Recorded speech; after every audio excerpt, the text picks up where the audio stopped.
সেই সময়ের জন্য আপনারা অপেক্ষায় থাকেন, আমরা অপেক্ষায় আছি। আর বাজেটে মোটামুটি একটা বড় আকারের বাজেটও হয়েছে। এটাকে উচ্চবিলাসী এরকম বাজেটকে তো সবসময় বলা হয়। তো আমি ডাইরেক্ট এরকম কমেন্ট না করে এটা বলতে চাই যে এই বাজেটটা কী হারে কোনটা অগ্রাধিকার ভিত্তিতে বাস্তবায়িত হয়, তখনই আমরা এই বিষয়ে কমেন্ট করার একটা পজিশন। কয়েকটা জিনিস একটু লক্ষণীয়। এক নম্বর হচ্ছে ট্যাক্স নির্ভর বাজেট হয়ে গেছে। আমাদের দেশের যে ট্যাক্স আহরণের যে পদ্ধতি এবং ইনএফিসিয়েন্সি আছে, অতীতে কখনোই 4 লক্ষ কোটি টাকার যে বিষয়টা ছিল, এটা যে পরিমাণ হয়েছে এই পরিমাণ কাভার করতে পারবে কিনা, হঠাৎ করে এত জায়গায় জাম্প করতে পারবে কিনা, অ্যাডমিনিস্ট্রেশন এবং জনগণকে কীভাবে এটার সাথে অ্যাটাচ করা এবং অ্যাচিভ করার যে বিষয়টি আছে, তো এগুলো দেখার বিষয় আছে। যদি মানুষের উপরে অন্যায় জুলুম না করে লিগেল ওয়েতে ট্যাক্স আদায় করে যদি এই টার্গেটে পৌঁছা যায়, ইটস গুড। কিন্তু এইভাবে এটাকে একটু ডিফিকাল্ট হবে বলে আমরা মনে করছি বাস্তবায়নের ক্ষেত্রে।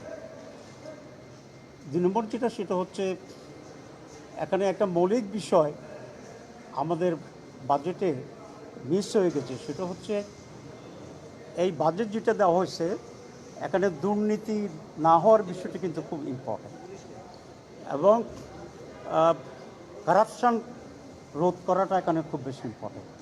কিন্তু সরকার এমন কোনো নীতিমালা বা গাইডলাইন দিতে পারে নাই যাতে করে এখানে কোনো করাপশান হবে না, এবং করাপশান করতে গেলে তারা কী ধরনের মেজার নেবে সে বিষয়ে কোনো বক্তব্য এখানে ওইভাবে আসে নাই, সেটা আমরা দেখছি।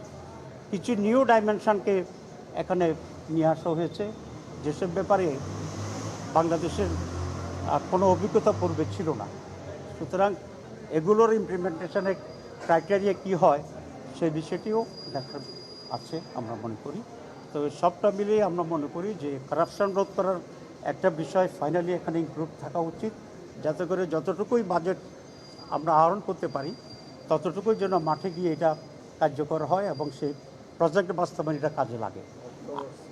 আর একটা হচ্ছে যে বিদেশি ঋণের উপরে নির্ভরশীলতা অনেক বেশি। তো আপনারা জানেন যে world bank, Asian development bank, IMF যারা ছিল তারা কিন্তু লোন রিলিজ করতে চাচ্ছে না আগেরগুলো, কারণ তারা সন্দিহান যে গুণগত কোনো পরিবর্তন আদৌ এখানে আসবে কি না। এবং যেটা আমরা লক্ষণ দেখছি কয়েক মাসের ভিতরে, যে আসলে দুর্নীতি আগের চেয়ে কমছে এটা বলা যাচ্ছে না, বরং মানুষ চাঁদাবাজির ব্যাপারে এটা বলছে আগে 10 টাকা যেটা ছিল এখন সেখানে 30 টাকা দিতে হয়, 20 টাকা দিতে হয়। তো এগুলো আর দি মেজর ইস্যু, যে আপনি থিওরিটিক্যালি একটা কিছু বলা আর প্র্যাকটিক্যালি সেটার ইমপ্লিমেন্ট করা, দুটার যে গ্যাপটা আছে এটাকে তারা কীভাবে হ্যান্ডেল করবে সেই বিষয়টা এখানে ইম্পর্টেন্ট। জামাত ইসলামী তার প্রস্তাবনায়, প্রক্সি বাজেটের প্রস্তাবনায় আপনারা দেখতে লক্ষ্য করছে নিশ্চয়ই, যে আমরা ফিসক্যাল ইয়ারটাকে আমরা জানুয়ারি থেকে ক্যালেন্ডার ইয়ারের সাথে সামঞ্জস্য রেখেই আমরা করতে চেয়েছিলাম। ওই তো ক্যালেন্ডার ইয়ারের সাথে আমরা করছি, ফিসক্যাল ইয়ারটাকে ক্যালেন্ডার ইয়ারের সাথে করসপন্ড করার জন্য আমরা এবার নতুন প্রস্তাব দিয়েছি। এর পিছনে 2টা বেসিক কারণ।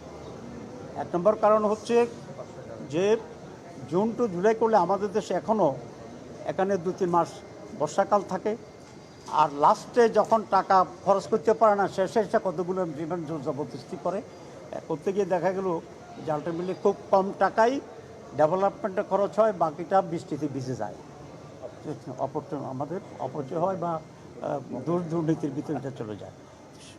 জামাত এই জন্যে এইটা ফিসক্যাল ইয়ার আর ক্যালেন্ডার ইয়ারকে একসাথে করেই নতুন টাইমিং করার যে প্রস্তাব দিয়েছে, আমরা মনে করি এটা যথার্থ, এবং এই সরকার সেটাকে গ্রহণ করেই আগামী বাজেটকে আমরা সেভাবে এগিয়ে নিয়ে যাবো বলে আমরা মনে করি। আর বাকি যে দিকটা সেটা হচ্ছে পার্লামেন্টে তো এটা আলোচনা হবেই, আমরাও সেখানে ইনশাল্লাহ পার্টিসিপেট করব, আল্লাহ যদি বাঁচায়। তখন পয়েন্ট টু পয়েন্ট অনেক কিছুই আমরা ফাইন্ড আউট করবো এবং সেটা বলবো নিশ্চয়ই আপনারা সেটা কভার করবেন। আপনাদের সবাইকে ধন্যবাদ। ঠিক আছে।